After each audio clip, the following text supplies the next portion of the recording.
Throughout the course of your Photoshop life, you're going to be spending a lot of time in the image menu. I'll take you step by step through all of the features that you're going to use the most. This menu allows us to control many of the general properties of our images. We'll be able to change the size and shape of our image, the resolution, the manner in which colors are treated, as well as the colors themselves. The Mode submenu opens to a variety of confusing-looking abbreviations and descriptions that probably don't make any sense at this point. The two main modes that you're going to be using are CMYK and RGB. Both of these modes are color abbreviations: Cyan, Magenta, Yellow, and Black for CMYK, and Red, Green, Blue for RGB. CMYK is used almost exclusively in print work. It takes its name from the process that printing presses use to create colors. In most printing presses, they use some combination of these four colors in order to print every other color. RGB, on the other hand, is used by monitors and television screens to show color. If you zoom into an older television screen, you'll see that it's actually made up of tiny red, green, and blue lights. For most of the work that you'll ever do, the RGB setting works just fine. If you do get into a situation that calls for you to deliver a final product in CMYK format, I find that it's best to start the work in that format rather than converting it over once you're done. There's not a direct color conversion from one to the other, so if you aren't careful, your colors could be slightly different than what you expect. If you do conversions at a later time in the process, I also suggest that you allow yourself some time to rework the colors before you submit it for print due to this conversion discrepancy. One last note here before I move on. There are some images that you will open up in Photoshop to work with, and they won't behave properly. Either you'll be trying to add a certain color and it will come out a different color, or certain menu items and panels will be grayed out.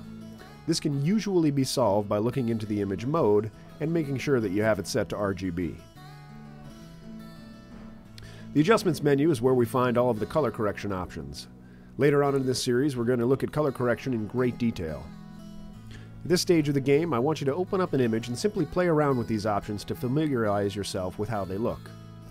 Without going into too much detail, the first four options deal with the light and dark of your image.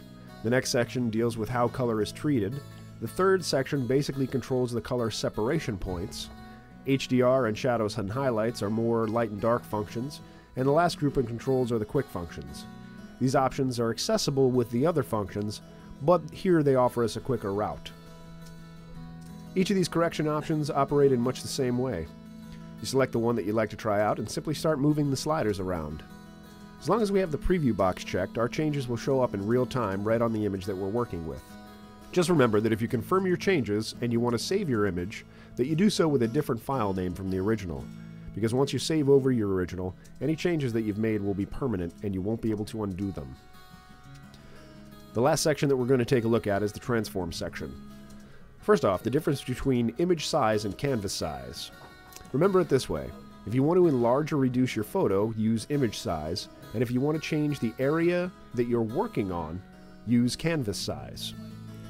Image rotation has all of the most common options available as single clicks. You can also flip your image horizontally and vertically. One note here about the arbitrary rotation option: if you use this, just be aware that Photoshop will always try to maintain a rectangular shape for the image. So if you rotate your image 37 degrees, it will actually enlarge your canvas around the image so that it conforms to this rectangle. There is a tool that allows us to rotate the canvas without adding all of this space, but the image itself will save without the applied rotation. This tool will come in extremely handy once we begin drawing with a tablet. The duplicate option makes a copy of your image in a new tab.